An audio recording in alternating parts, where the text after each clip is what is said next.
Gracias por escuchar Piedras Vivas Podcast. Un espacio de encuentros, Puentes. y diálogo. Un lugar donde el protagonista eres tú. Tus sueños, ilusiones, miedos y anhelos más profundos son también los nuestros. Porque la iglesia no son sus edificios, programas o estructuras. La iglesia está viva, la iglesia sigue caminando. La iglesia eres tú. Episodio 34, hermano Gustavo.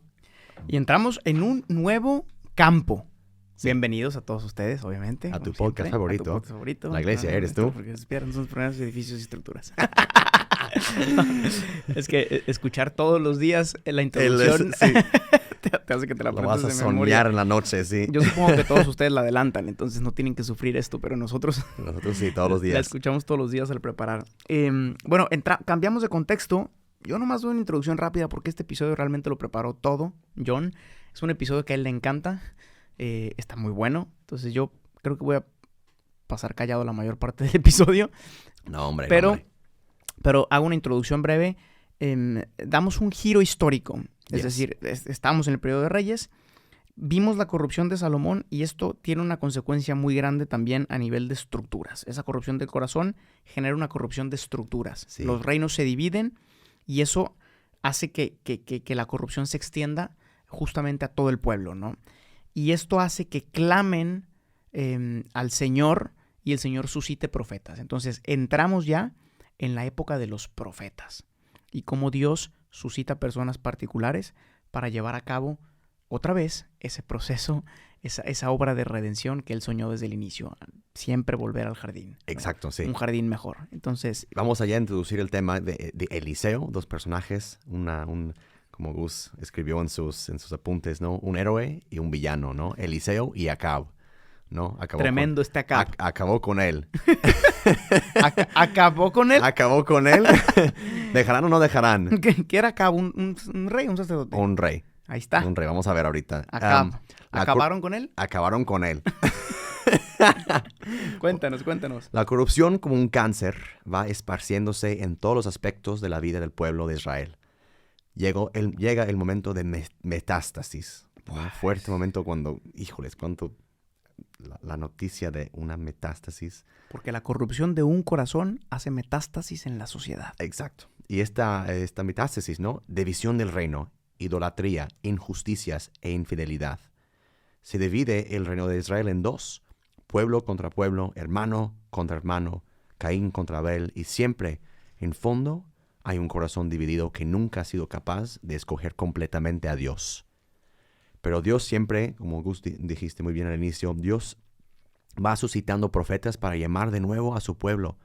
Y uno de los más famosos o eminentes, Elías, ¿no? Mi favorito, va a retar al pueblo en una batalla épica sobre la montaña, ¿no? Digno de Lord of the Rings.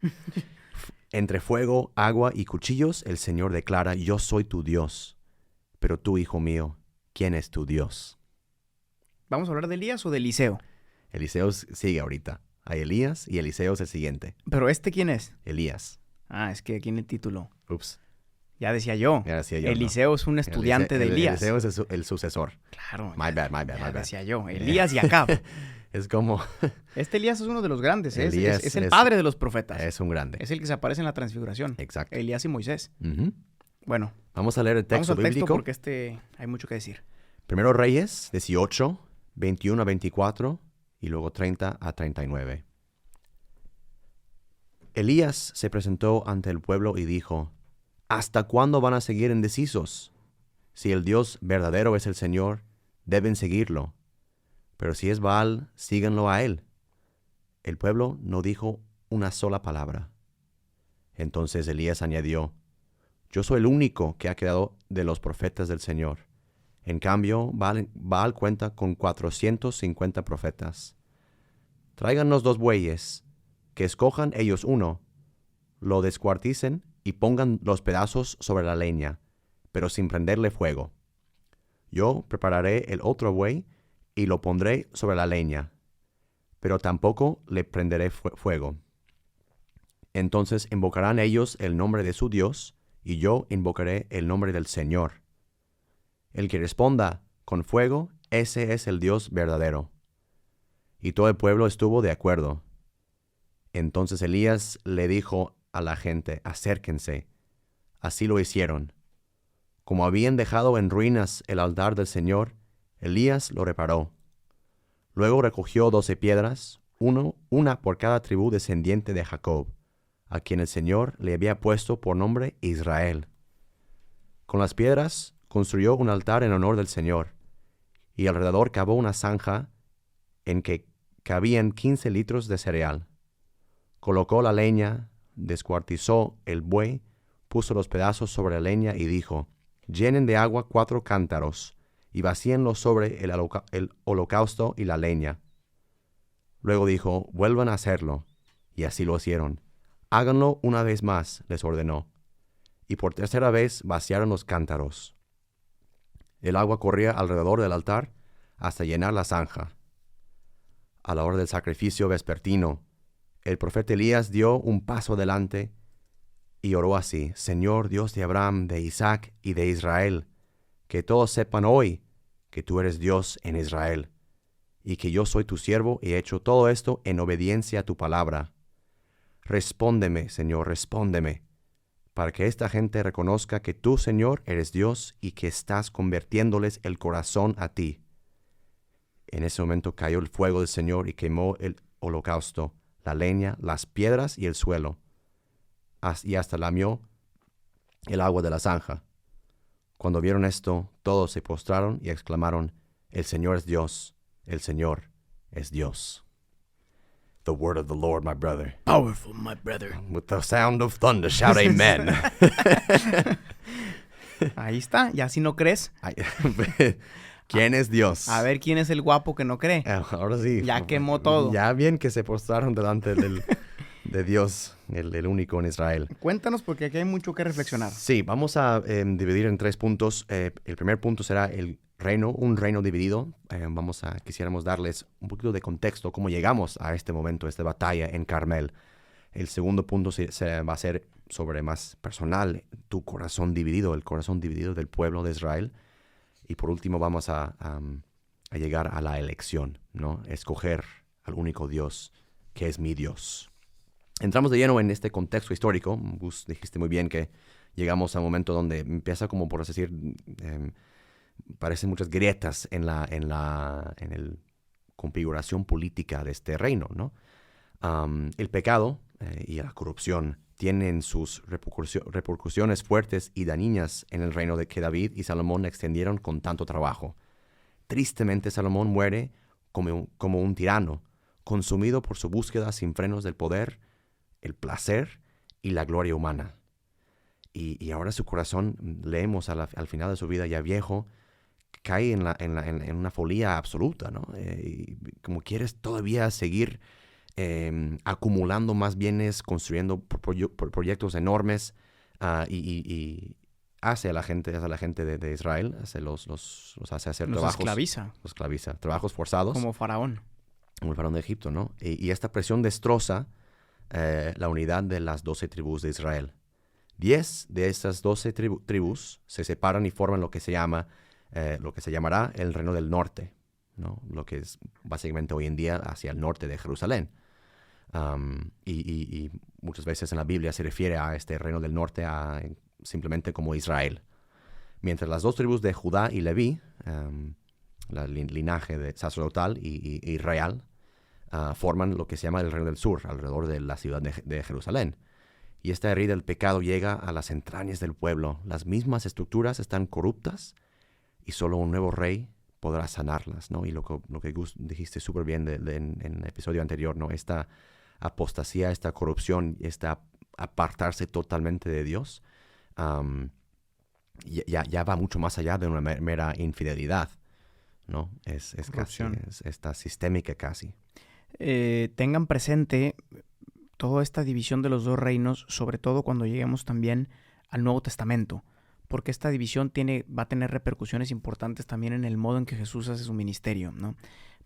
Es un poco reductivo porque hay mucho que les invito a leer, pero en así líneas generales, el reino del norte fue mucho más corrupto, por así decir, que el reino del sur. Fueron los que perdieron más sacerdotes, más dispersados, más idolatría. Y el reino del sur intentó, tampoco fue perfecto, y tuvo reyes malos. Los dos tuvieron reyes malos y buenos, pero el reino del sur se mantuvo un poco más fiel al Señor y el reino del norte no. Por eso vamos a ver que hay mucha problemática política en el tiempo de Jesús sobre de qué reino vienes Sí. y de qué descendencia eres, ¿no? Sí. Y que Jesús viene de la del norte, ¿no? También. De la de mayor Samaria, sí. corrupción. Exacto, ¿no? sí. En fin, solo para tenerlo en mente, por eso este contexto es importante, porque nos va a servir después. Vamos a ver Vamos al villano y al héroe. Vamos a las dos personajes importantes de este episodio. Acab y Elías, ¿no? Acab, ¿no? Es el villano de la historia, antagonista, figura central de este episodio. Acab es un rey del reino del norte, ¿no?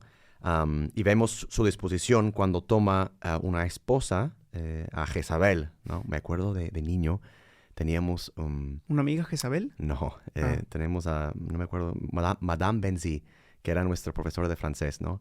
Y cuando la gente como, sabe, cuando hay reglas de la falda y de los pantalones, ciertas... ¿Hasta dónde? Sí, ¿no?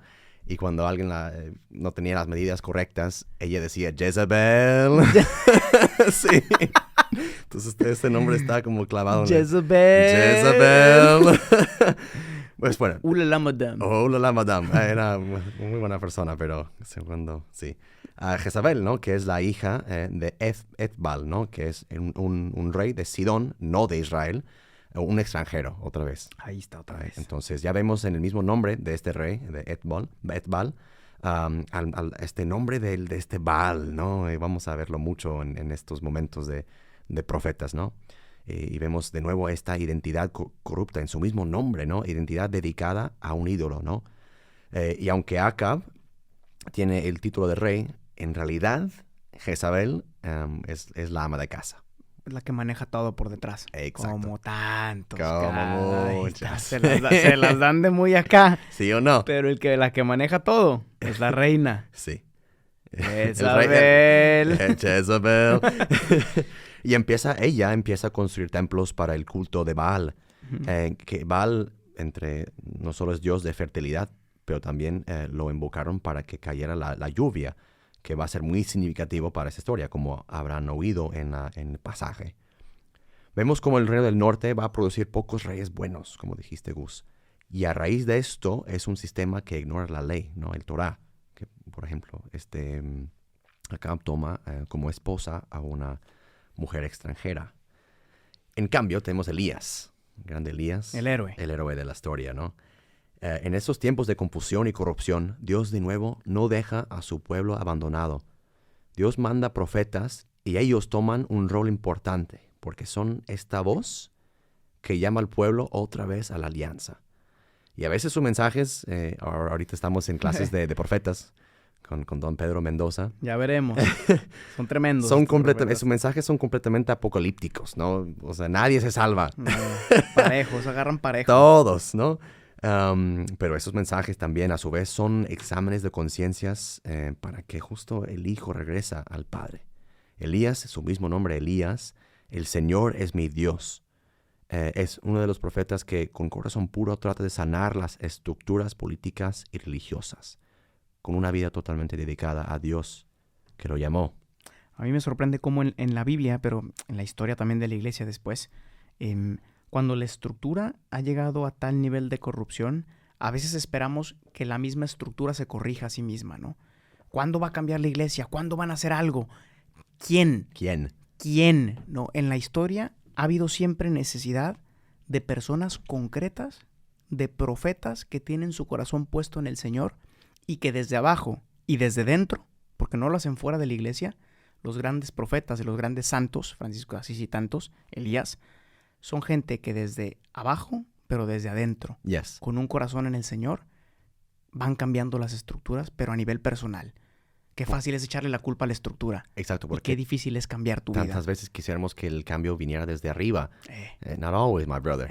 Entonces, No nunca. no. Esto, esta división del reino es un mero reflejo de este corazón dividido del pueblo. Y ahora llegamos a la batalla épica en Carmel, ¿no? La escena de la confrontación está puesta, ¿no? Entre dos lados. dos bandos, ¿no? Por decir. Y hay una línea entre el bien y el mal, entre corrupción y pureza, entre fidelidad e idolatría. Y esta línea toca y llega al corazón humano, ¿no? Elías provoca la batalla porque Dios fue rechazado por el pueblo y fueron con Baal, siempre corriendo tras los Baales, ¿no? Y ellos pidieron a este Baal la lluvia. Pero Elías dice, dado que han olvidado a quien da el mismo aliento de vida, ¿no? Quien te creyó, tampoco les va a dar agua. En una escena reminiscente del desierto, el pueblo queda sin agua. Y ahora sí, cuando toca sufrir, cuando toca tu vida, la gente se pone en movimiento para encontrar a quien realmente puede saciar su sed, tanto física, tanto existencial. Y ahora Elías reta a Acab y sus 400 sacerdotes de Baal a ver quién realmente puede dar agua y quién realmente es Dios en Israel. Es solo hasta que tu vida física o tu experiencia existencial tocan el límite que entonces nos preguntamos si existe un verdadero Dios. Y empezamos a mover. Y empezamos a mover y a rezar, ¿no? Y aquí vamos a ver cómo Dios, cuando gritas, responde. Exacto. Pero después exige. Exige. ¿No? Exige una elección. Una elección. Y aquí está el tema de los ídolos. Ídolos, ¿no? Otra vez. Otra vez. Es que no se van a ir nunca, ¿eh? Y ni digan, estos siempre hablan de eso. Pues este es nuestro día cotidiano. Es what it is. Seguimos luchando con eso hoy. Examinen tus conciencias. Vamos a hacer. Interesante notar un detalle histórico que tiene que ver con ídolos. Hemos notado que es casi imposible arrancar Egipto del corazón del pueblo de Israel. Y me encantó cuando Gus nos lanzó esa pregunta también, ¿cuál es tu Egipto? Porque pues también te sacuda. Cuando se dividen los dos reinos, entre norte y sur, el rey Jeroboam, nombres tan difíciles Jeroboam. Jeroboam. Eso fue el primer rey del reino del norte, ¿no? Y él, para competir con el reino del sur, que tenía el templo de Salomón, él puso... No uno. Dos becerros de oro. 2 becerros de oro. También hay 2 becerros ahorita en esa historia. Uno de esos becerros de oro, otra vez Egipto. O sea, es que no aprendemos. Volvemos a Egipto. Otra vez. ¿No? Ahí vamos con el becerro. En la capital de Samaria, ¿no?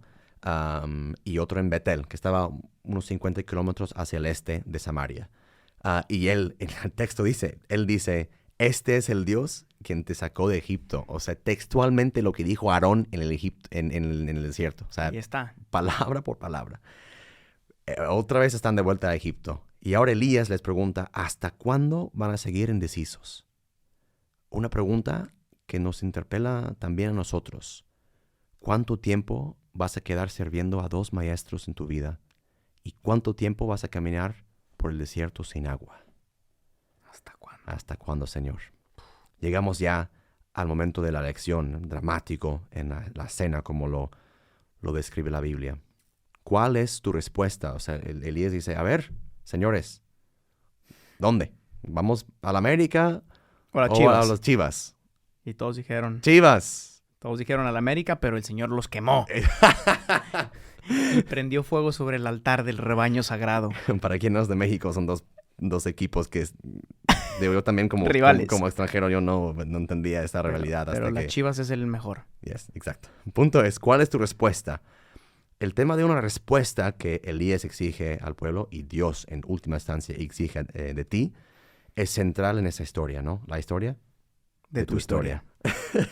La gente es indecisa, camina en 2 direcciones y llegan a ningún lugar. Dado que la gente no responde, Elías reta a la gente. ¿Cuál Dios va a responder a las oraciones de su gente? A ver, ¿cuál? ¿Cuál? Entonces, los sacerdotes de Baal, no leímos en el texto, pero es muy chistoso. Elías se burla de ellos porque los 450 están bailando, cortándose y flagelándose y todo el día. Elías está como que al lado tomándose su cerveza y dice, creo que tu Dios está dormido o llama más fuerte porque chances fue de viaje. Córtense más, a lo mejor no está. Exacto. ¿Será que le gritan más fuerte? Y va a responder, ¿no? Y como está burlándose de ellos, ¿no? Y estos son muchísimos numéricamente en comparación a Elías, ¿no? Que es solo uno delante de su Dios. Que aparte otra vez este magnífico lenguaje bíblico simbólico que dice que los sacerdotes también están cojeando alrededor del altar, ¿no? Yes. Tú dices, bueno, ¿y ese detalle qué?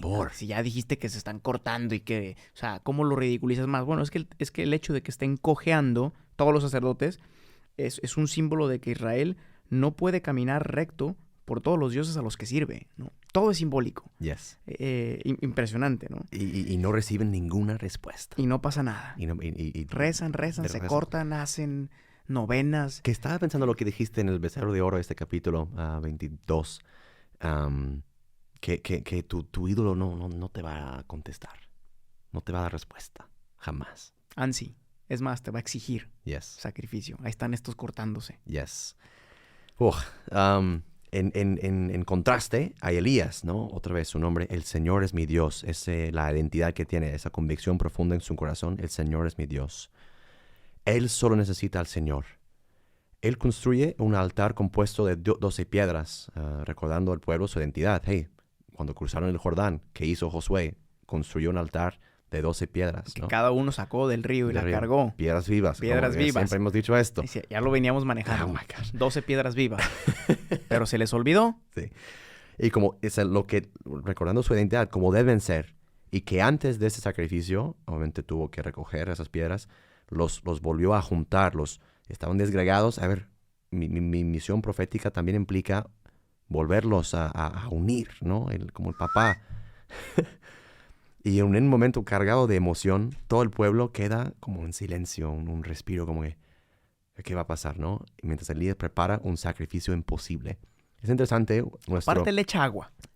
Es interesante esto. Consulté a nuestro escolar bíblico, Christopher Daniels. ¿Qué dice? Él me dice que Dios responde y el reto consiste no en agua, lo que necesitaban, y lo que Baal podría haber dado, sino en fuego, lo que solo Dios puede dar, ¿no? Entonces, y es imposible.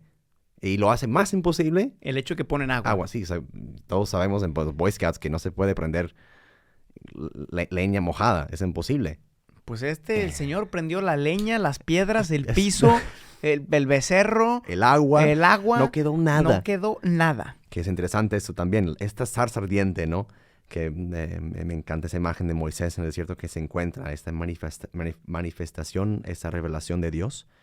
El Señor muestra su rostro al pueblo y consume todo el sacrificio, el becerro, que es un ídolo falso y engaño total.